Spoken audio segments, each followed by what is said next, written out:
ہے یہ قربانی؟ نبی پاک صلی اللہ تعالیٰ علیہ وآلہ وسلم نے ارشاد فرمایا کہ فربار خوبصورت جانور راہ خدا میں ذبح کرو، یہ قیامت کے دن اپنے سینگوں اور کھروں کے سمیت آئے گا۔ حضور نے فرمایا یہ پل صراط پر یہ جانور تمہاری سواریاں بنیں گے۔ پیارے خوبصورت جانور راہ خدا میں ذبح کرو۔ کچھ چیزیں ایسی ہوتی ہیں جن کو ہمارے ہاں بطور رسم لے لیا جاتا ہے کہ ہم نے یہ کام کرنا ہی کرنا ہے۔ ہماری جو بجٹ ہے سالانہ، اس میں کچھ چیزیں شامل ہوتی ہیں، اس میں ہمارے کچن کے اخراجات شامل ہوتے ہیں، ہمارے خاندان کا لباس شامل ہوتا ہے، کہیں آنے جانے کے سفری اخراجات شامل ہوتے ہیں۔ اس کے اندر خدا نہ خواستہ خاندان کے اندر کسی کا انتقال ہو گیا یا کسی کا بیاہ ہو گیا تو وہ ہمارے سالانہ اخراجات کے اندر وہ چیز شامل ہوتی ہے۔ تو انہی خرچوں کے اندر بعض لوگوں نے معاذ اللہ قربانی کو بھی شامل کر لیا ہے۔ وہ جب حساب لگاتے ہیں تو رمضان کے وقت ہی کہنے لگ جاتے ہیں کہ 2 مہینے کے بعد پھر قربانی کا بھی ایک خرچ ہے، وہ بھی پورا کرنا ہے۔ تو میرے بھائی، آپ کی جو باقی رسومات ہیں، قربانی اس طرح سے ایک رسم نہیں ہے، یہ آپ کے روزمرہ کے خرچوں میں سے خرچہ نہیں ہے۔ تھوڑی دیر کے لیے غور کر کے دیکھیے گا، ایک وہ سودا ہے جو آپ دکان پہ بیچتے ہیں، ایک وہ سودا ہے جو آپ کا گاہک کے ساتھ تعلق، ایک وہ خاص چیز ہے جو آپ اپنی بیٹی اور بیٹے کو جو آپ تحفہ دیتے ہیں، جو چیز ڈھونڈ کے لاتے ہیں، اس کی نوعیت، خریدتے وقت آپ کے جذبات، پیش کرتے وقت آپ کی کیفیت، ان کو دیتے وقت ساتھ ماتھا چومنا، پیار کرنا اور کہنا دیکھو بھلا میں کیا لایا ہوں۔ آپ کا انداز وہ بتاتا ہے کہ یہ تحفہ کسی پیارے کو پیش کیا جا رہا ہے۔ جس طرح آپ سے کوئی چیز خریدنے آتا ہے اور آپ اپنی دکان پر بیٹھ کر بیچ کر اسے دیتے ہیں، اسی طرح سے آپ اپنے بچوں کو نہیں دیتے۔ وہ آپ کی اپنی دکان کا بھی ہو تو جب آپ ان کو دیتے ہیں تو آپ کے جذبات اور ہوتے ہیں، بلا مثال و بلا تشبیہ۔ باقی سارے خرچے اور ہیں، راہ خدا میں قربانی کا جانور پیش کرنا یہ کچھ اور ہے۔ اس کو اللہ کی بارگاہ میں پیش کرنا، اس کا رنگ اور ہے۔ یہ سنت ہے جناب ابراہیم کی، یہ طریقہ ہے مدینے والے محبوب کا۔ 10 سال حضور مدینے میں رہے، ہر سال میرے نبی نے قربانی کی۔ یہ ایک خاص جذبہ ہے، اس کے لیے آپ کا شوق اور ہونا چاہیے، اس کے لیے انداز اور ہونا چاہیے، یہ دیتے وقت طبیعت میں کیفیت اور ہونی چاہیے۔ اس کو آپ روٹین کے معاملات میں نہیں لے سکتے، اس کے لیے آپ کی طبیعت کے اندر ایک خاص قسم کی خوش دلی پیدا ہونی چاہیے۔ تو میرے عزیز، پیاری اور محبوب چیز، لیکن یاد رکھیے گا کسی چیز کی بھی کچھ سمت ہوتی ہے نا۔ آپ نے وضو کرنا ہے تو پانی چہرے پہ بہانا ہے، آپ کو غسل کرنا ہے تو پانی جسم پہ بہانا ہے، آپ کو حج عمرہ کرنا ہے تو سفر کرنا ہے بیت اللہ شریف کا، نبی کریم علیہ السلام کے روضہ نور کا، کوئی بھی نیکی کرنی ہے تو اس کی سمت ہوتی ہے۔ یہ جو اللہ کی راہ میں خرچ کرنا ہے، اس کی سمت ہے۔ وہ سمت کیا ہے؟ خرچ کرنا ہے اللہ کی راہ میں، پر کرنا بندوں پہ ہے۔ نماز پڑھنی ہے تو سمت کدھر ہے؟ نیکی کی سمت ہے نا، کہ یہ انداز ہے نیکی کا۔ آپ نے اللہ کی راہ میں خرچ کرنا ہے تو بھلا کیا معنی ہے اس کا؟ خرچ اللہ کی راہ میں کرنا ہے، پر کرنا کس پہ ہے؟ بندوں پہ۔ جو لوگ حرم شریف جاتے ہیں نا، کعبے کا طواف کرتے ہیں، انہیں وہ رستہ بھی پیارا لگتا ہے، انہیں وہ گلیاں پیاری لگتی ہیں، کیونکہ وہ سبب بنی ہیں۔ وہ ایک تعین تھا کہ اس طرف سے ہو کے ہمیں رستہ ملا، تعین ملا اور ہم نے بیت اللہ شریف کا طواف کیا۔ وہ رستے پیارے لگتے ہیں۔ آپ مسجد کی طرف چل کے جاتے ہیں، مسجد پیاری لگتی ہے، کیوں کہ یہاں آ کے جماعت سے نماز پڑھتے ہیں، 1 پر 27 کا ثواب ملتا ہے۔ تو آپ نے رضا اللہ کی حاصل کرنی ہے، خرچ غریب پہ کرنا ہے۔ وہ غریب پہ خرچ کر کے رضا اللہ کی ملے گی تو اس کا مطلب یہ ہوا کہ جس رستے پہ چل کے رب ملے نا، وہ راستہ پیارا لگتا ہے تو لہٰذا جن غریبوں کو دینا ہے پھر وہ غریب بھی پیارے لگنے چاہیے، وہ پیارے لگنے چاہیے کہ یار یہ دیکھو نا ان کی وجہ سے مجھے اللہ کی رضا مل رہی ہے۔ اور اس لہجے کی حدیث دوسری شاید کتب حدیث میں موجود نہ ہو، اس طرز کی، اس لہجے کی، اس انداز کی روایت۔ یہ صحیح مسلم میں حدیث موجود ہے، نبی پاک علیہ السلام نے فرمایا، رب قیامت والے دن فرمائے گا میں بھوکا تھا تو نے مجھے کھانا ہی نہیں کھلایا۔ اوئے میں نے کہا اس مزاج کی دوسری روایت ہی نہیں ملے گی۔ میں پیاسا تھا تو نے پانی نہیں پلایا، مجھے کپڑوں کی حاجت تھی تو لباس لے کے نہیں آیا۔ بندہ عرض کرے گا مالک تو کھانے سے پاک، تو پینے سے، جسم جسمانیت سے، تو لباس سے پاک، تو کھانا پینا لباس پہننا تیری حاجت ہی نہیں، تو ان حاجتوں سے بے نیاز ہے۔ تو رب فرمائے گا وہ جو تیرے پڑوس میں بندہ بھوکا تھا تو بندہ تو میرا ہی تھا نا، وہ جو تیرے پڑوس میں بندہ پیاسا تھا تو بندہ تو میرا تھا، وہ جس کو حاجت لباس تھی تو بندہ تو پھر اقبال بول پڑے، کہنے لگے خدا کے بندے تو ہیں ہزاروں، یہ بنوں میں پھرتے ہیں مارے مارے، میں اس کا بندہ بنوں گا جس کو خدا کے بندوں سے پیار ہوگا۔ خدا کے بندے تو اور بنوں میں پھرتے ہیں مارے مارے، میں اس کا بندہ بنوں گا جس کو خدا کے بندوں سے پیار ہو۔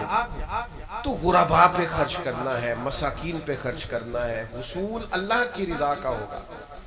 لیکن آپ کو انفاق فی سبیل اللہ کرنے کے لیے، اس تقوی کو پانے کے لیے جس رستے کی ضرورت ہے وہ رستہ غریبوں کی محبت کا رستہ ہے، مساکین کی محبت کا رستہ ہے۔ اور پھر جب خرچ کرنا جو ہے، ایک کام کرنا جو ہے، تو میں نے کئی دفعہ آپ سے عرض کیا ہے، تنگ آ کے بھی کام ہو ہی جاتا ہے اور خوش ہو کے بھی کام، تنگ آ کے بندہ کرے تو تھک جلدی جاتا ہے، خوش ہو کے کرے تو تھکاوٹ سکون میں کر لیتا ہے۔ کام وہی ہے، آپ اس کا مزہ لے کے کریں، آپ اس کا سرور لے کے کریں، آپ اس کا ذائقہ لیں، آپ کا کام آپ کا شوق بن جائے، آپ کا کام آپ کی لگن بن جائے، وہ تھکائے گا نہیں، وہ لطف دے گا، اس کے اندر آپ کو محسوس ہوگا کہ خوبصورتی پیدا ہو گئی ہے، لذت آنے لگ گئی ہے۔ قربانی کرنی تو ہے، تو میرا خیال ہے جس سے خریدنے جائیں اس سے بھی نہ ہی لڑیں تو بہتر ہے، اور میرا خیال ہے کہ گھر میں لا کے بھی غصہ نہ ہی کریں تو بہتر ہے کہ انہیں اتنے پیسے قربانی تے لگ گئے نہیں۔ اور پھر یہ کہ جب آپ ذبح کریں تو ذبح کرنے والے کے ساتھ بھی اگر لہجہ میٹھا ہی ہو تو میرا خیال ہے کریں گے، لینے آنے والے بھی بعض اوقات تنگ کریں گے، لیکن اگر انداز خوبصورت ہی ہو تو میرا خیال ہے زیادہ بہتر ہے۔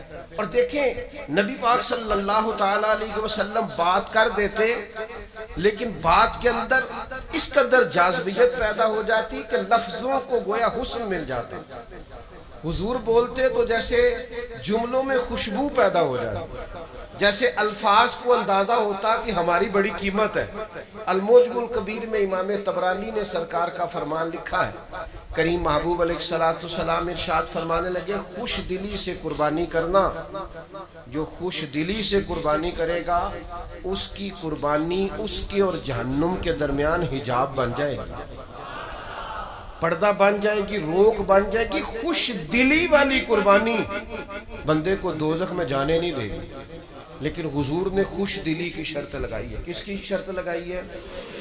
دل خوش ہو، جانور خریدتے وقت بھی خوش ہو، گھر لاتے وقت بھی خوش ہو، اس کو چارہ کھلاتے وقت بھی دل خوش ہو، اور جناب پھر بانٹتے وقت بھی دل خوش دلی سے آپ قربانی کریں تو فرمایا یہ جہنم اور تمہارے درمیان یہ بن جائے گی رکاوٹ، پردہ، حجاب۔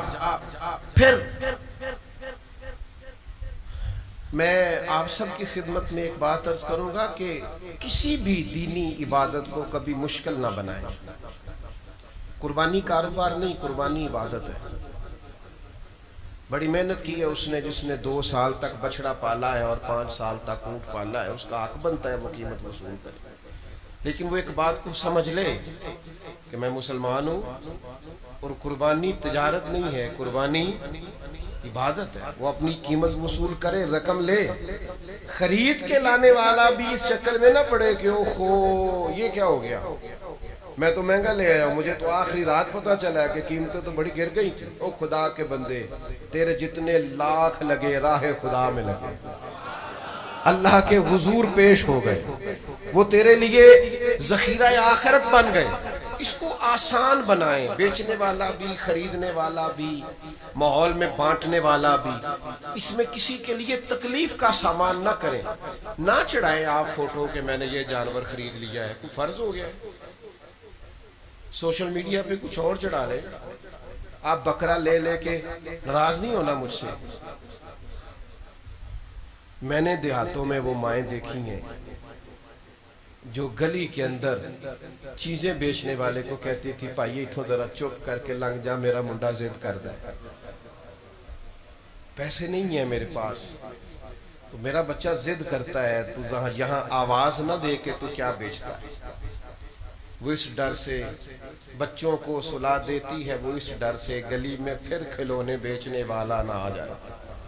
تیری سوشل میڈیا پہ چڑھی ہوئی تصویر اگر کسی غریب اور مجبور باپ کو کٹہرے میں کھڑا کر دے اور اس کا نہ سمجھ بیٹا اور نہ سمجھ بیٹی اور چھوٹا بیٹا اور چھوٹی بیٹی اس کا پلو پکڑ کے پوچھیں کہ ابا جی ہم نے قربانی کیوں نہیں لی، میں نے بھی فوٹو بنانی تھی، تو مہربانی کرو نا ذرا، مشکل تو نہ کرو دوسروں کی. میں نے پچھلے سال کہا تھا پوچھتے کیوں ہو کسی سے میں قربانی لی ہے کہ نہیں.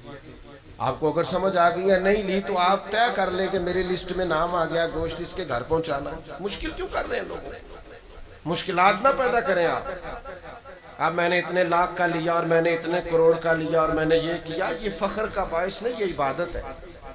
اور عبادتیں زیادہ اجر اس وقت دیتی ہیں جب چھپی ہوئی ہو، بندے کو پتا ہو یا اللہ کو پتا ہو.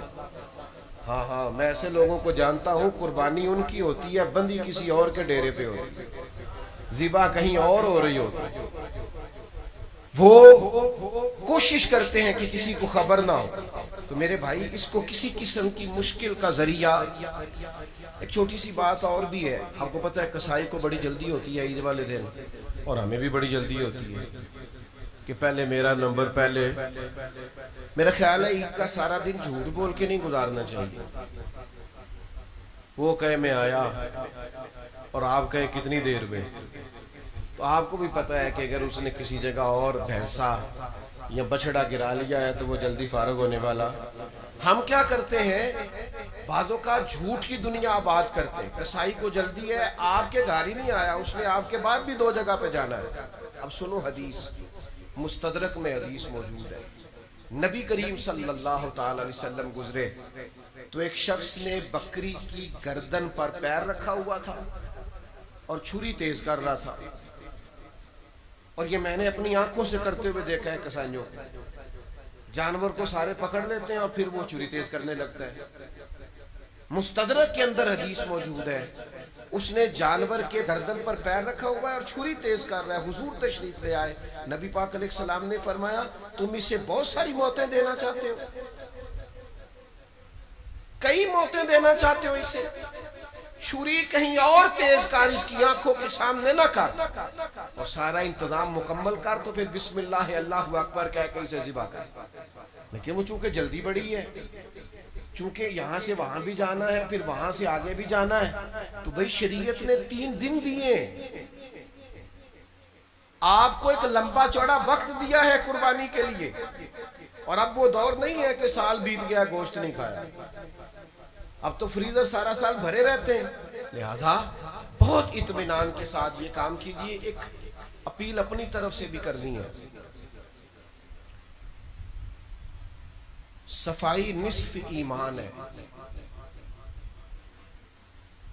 طہارت اسلام کا حسن ہے. دین اسلام کا اگر کوئی اور نام رکھا جا سکتا ہے تو دین پاکیزگی ہے، صاف ستھرا دین ہے. ہر نماز کے لیے تازہ وضو کرنے کا کہتا ہے، یہ اجلے لباس کی بات کرتا ہے، یہ خوشبو کو سنت کہتا ہے، یہ مسواک کی محبت دلاتا ہے. قربانی تو عبادت تھی، عبادت میں تو صفائی ہونی چاہیے. اور ہم نے شہروں کے شہر بھر دیے ہیں گند سے. قربانی کی ہے اور جانوروں کے فضلات پھینکے ہیں, یہاں بھی پھینک دیا, وہاں بھی پھینک دیا, یہاں بھی پھینک دیا. وہ جناب اٹھائیں گے جن کی ذمہ داری ہے. میرا تو خیال ہے ملک ہم سب کا ہے, ہم سب کی ذمہ داری ہے.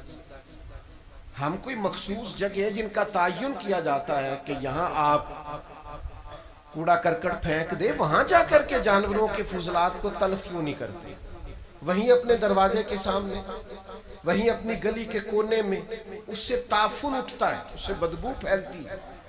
تو یہ مسلمان کا مزاج نہیں ہے. کوشش کریں کہ قربانی بھی ہو, اور عبادت تو بات ہی چونکہ صفائی کی کرتی ہے, تو اس کے ساتھ ساتھ صفائی اور طہارت کا بھی خیال ہو, پاکیزگی کا بھی خیال ہو. پھر سب سے اہم اور سب سے ضروری بات, نبی پاک صلی اللہ تعالیٰ علیہ وسلم سے جب پوچھا گیا تھا نا قربانیاں کیا ہیں, قربانی نبی پاک کی بھی سنت ہے, لیکن حضور نے اسے جوڑ کے رکھا, فرمایا یہ تمہارے باپ جناب ابراہیم کی سنت ہے. قربانی حضرت ابراہیم کا طریقہ ہے. قربانی کا نا واقعہ سورہ صافات میں ہے. آخر میں ایک دمبا آ گیا, فدیہ ہو گیا, بات ختم ہو گئی. قربانی میں دمبا آئے گا, اسے ذبح کیا جائے گا, اللہ کے نام پر قربان کر کے اللہ کی مخلوق میں بانٹ دیا جائے گا. قربانی کا یہ فلسفہ ہے, یہ بات مکمل ہو گئی. لیکن میں جب سورہ صافات کو دیکھتا ہوں نا,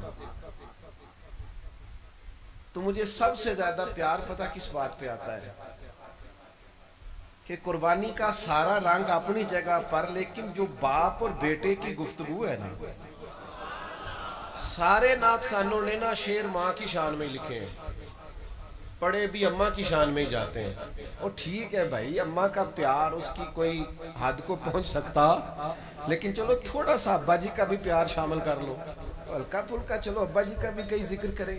دو محبتیں قرآن پاک نے بیان کی ہیں. قرآن پاک دونوں باپ بیٹے کی ہیں. ایک جناب یعقوب اور جناب یوسف کی محبت, اوئے ہوئے, یعنی باپ بیٹے کے لیے روتے روتے ان کی آنکھوں کی بینائی بظاہر چلی گئی.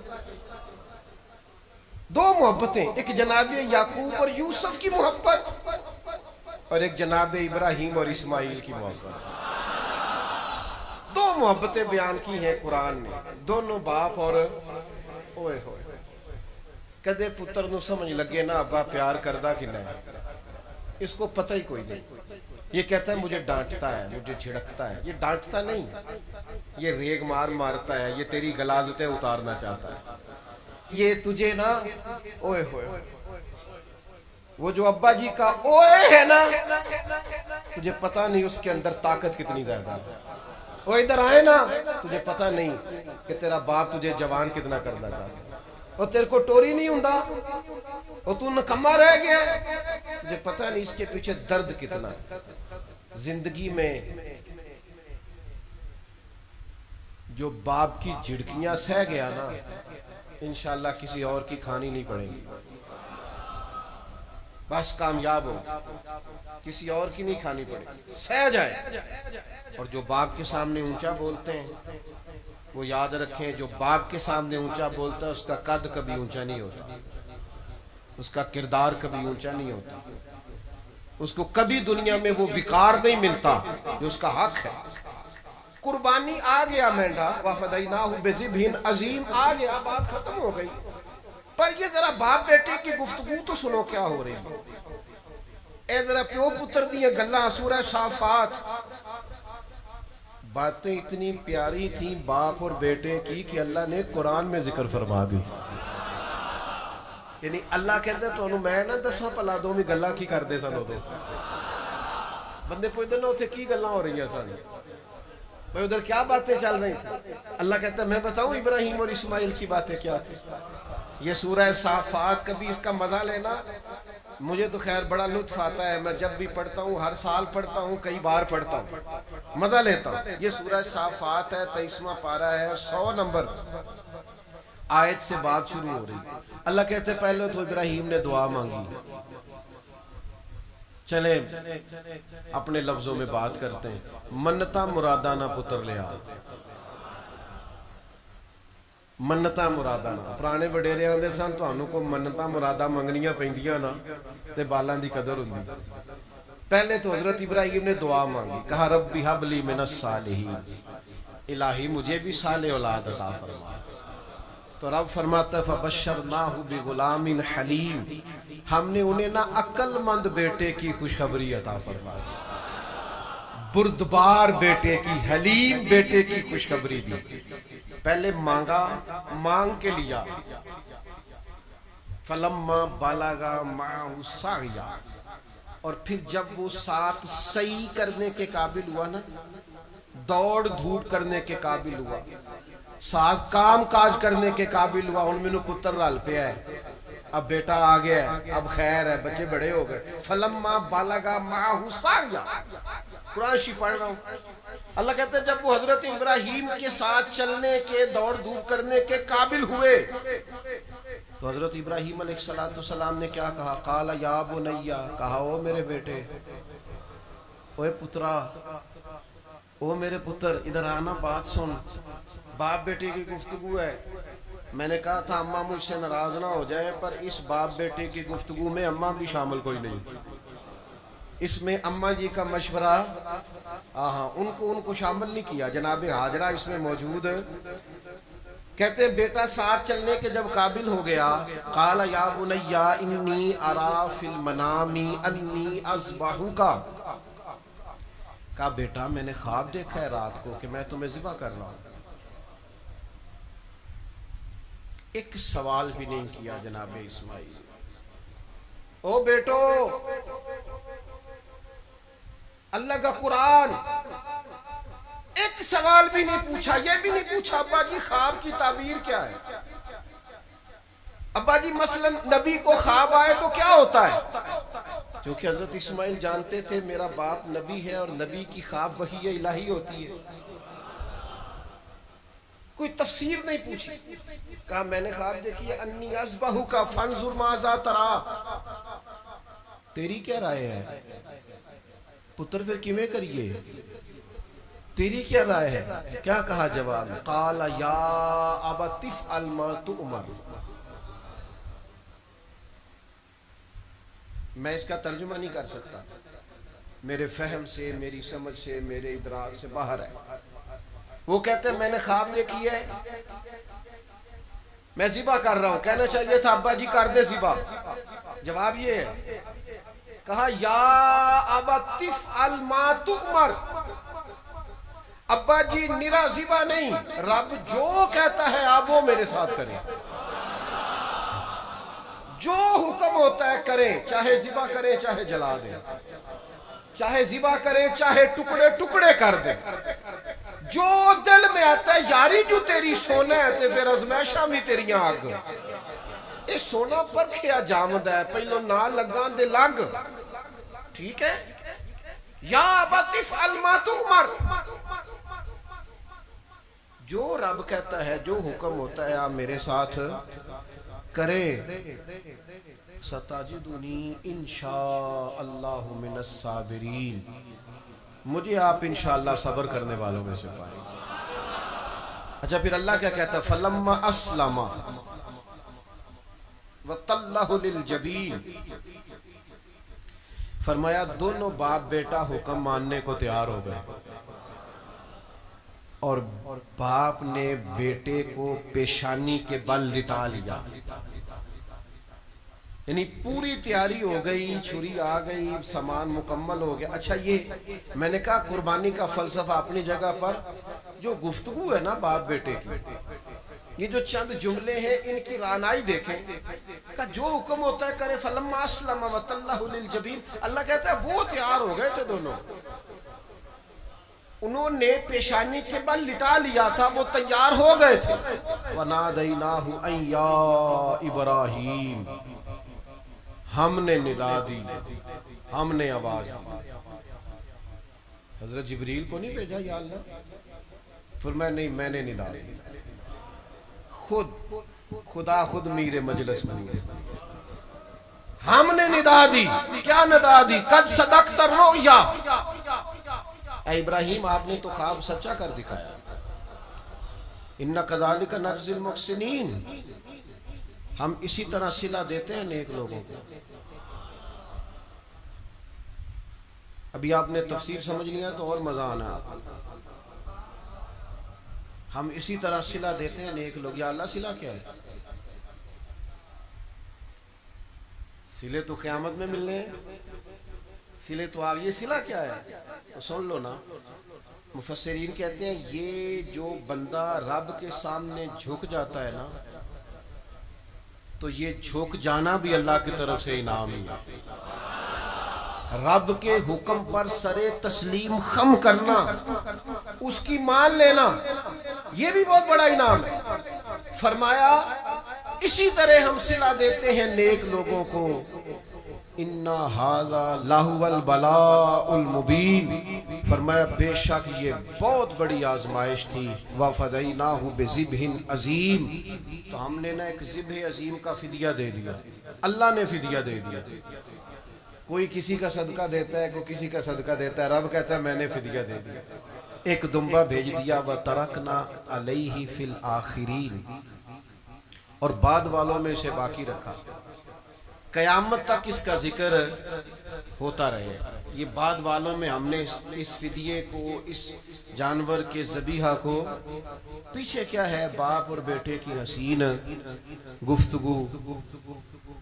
اگلی جو آیت ہے نا اس نے اس صلے کو اور مضبوط کر دیا. فرمایا ہم نے بعد والوں میں اسے باقی رکھا اور فرمایا سلام علی ابراہیم. سلام علی ابراہیم. کائنات کا مالک رب کہتا ہے سلام ہو ابراہیم. سلام ہو ابراہیم. سلام ہو. کوئی دیتا ہے نا کسی کو 21 توپوں کی سلامی. کوئی دیتا ہے نا کسی کو گارڈ آف آنر. کوئی دیتا ہے نا کسی کو کسی رنگ میں سلامی. اللہ کا قرآن کہتا ہے سلامی ہو جناب ابراہیم کے لیے. اس لیے کہ اللہ کے حضور سر تسلیم خم کرنا یہ اصل کامیابی. میں آپ کی خدمت میں عرض کروں, قربانی بھی رب کا نام ماننے کا نام ہے, اس کا حکم ماننے کا نام ہے. تھوڑی سی للہیت اور قلبی کیفیت اس لحاظ سے مضبوط کریں. پہلے بھی مسئلہ عرض کیا تھا, پھر عرض کرتا ہوں. قربانی کا سارا گوشت گھر میں کھانا جائز ہے. آپ کے بچے زیادہ ہیں سارا کھا لیں, پر جس طرح سارا گھر کھانا جائز ہے نا اس طرح سارا بانٹ دینا بھی جائز ہے. یعنی اپنی مرضی کا جائز ہمیں قبول ہوتا ہے, دوسرے والا بھی سارا بانٹتے ہیں آپ, کوئی عرض والی بات نہیں. میں پھر بار دیگر آپ کی خدمت میں یہ عرض کروں گا, للہیت سے, خلوص سے اور اللہ کی بارگاہ میں نہایت عاجزی کے ساتھ قربانیاں پیش کریں. اللہ تبارک و تعالی ہر ایک کی قربانی اپنی بارگاہ میں قبول کرے.